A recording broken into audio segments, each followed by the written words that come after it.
Donc dans cette vidéo, on va essayer de boucler la boucle, c'est-à-dire de voir comment on va pouvoir, à l'aide de la méthode de la proportionnalité, qui est la plus facile à comprendre, comment on va essayer de progressivement retrouver les deux autres méthodes, c'est-à-dire la méthode dite méthode physicien, enfin c'est moi qui l'ai appelée comme ça, et la méthode qui utilise la formule pour produire des équations qu'on résout ensuite à l'aide du produit en croix. Donc évidemment, c'est cette méthode qui a le plus d'avenir, c'est cette méthode qui est la plus performante, et c'est cette méthode qui est au programme en 4e. Donc c'est pour ça que c'est celle qui est conseillée.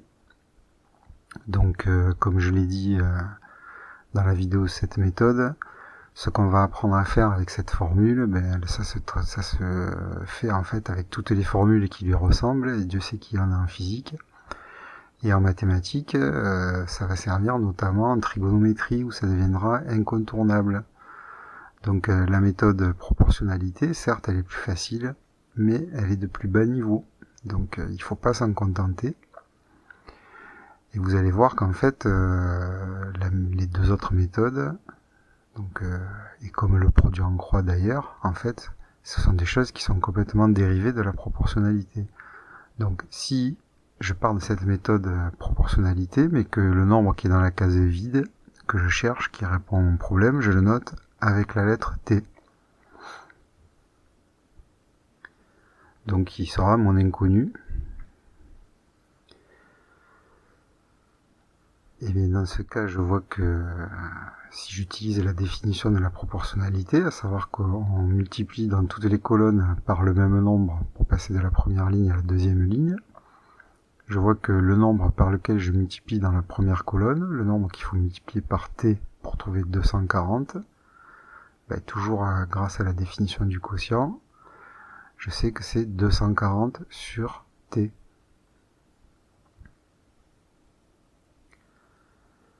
De même, je sais qu'il faut que dans la deuxième colonne, le nombre que je multiplie par 1 pour trouver 8, donc qui est le nombre par lequel je multiplie dans la deuxième colonne, ça va être 8 sur 1, et justement la définition du tableau de proportionnalité me dit que dans toutes les colonnes, je multiplie par le même nombre.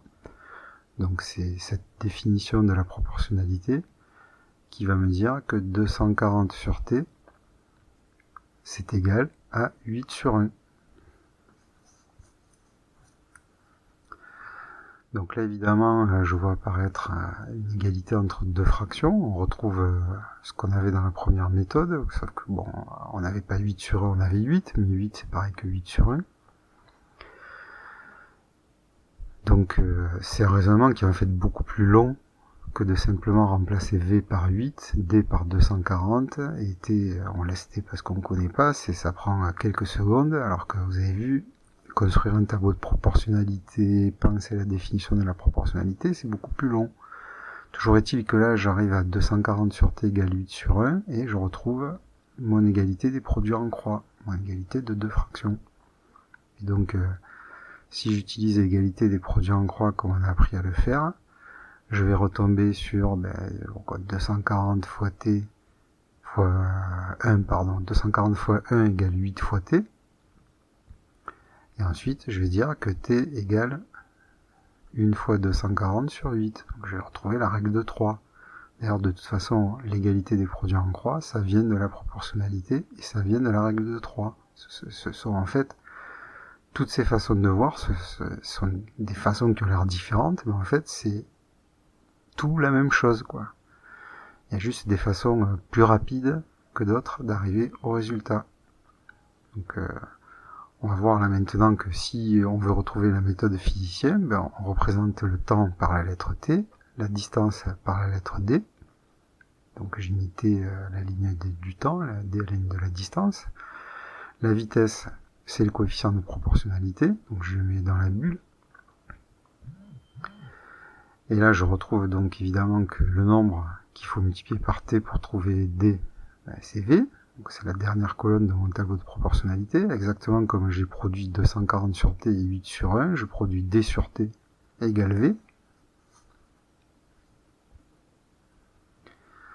Je retrouve évidemment aussi que t multiplié par v égale d. Et puis si je descends en multipliant par v, c'est que je remonte en divisant par v. Je retrouve donc la troisième formule de la méthode physicien, à savoir que d divisé par v égale t.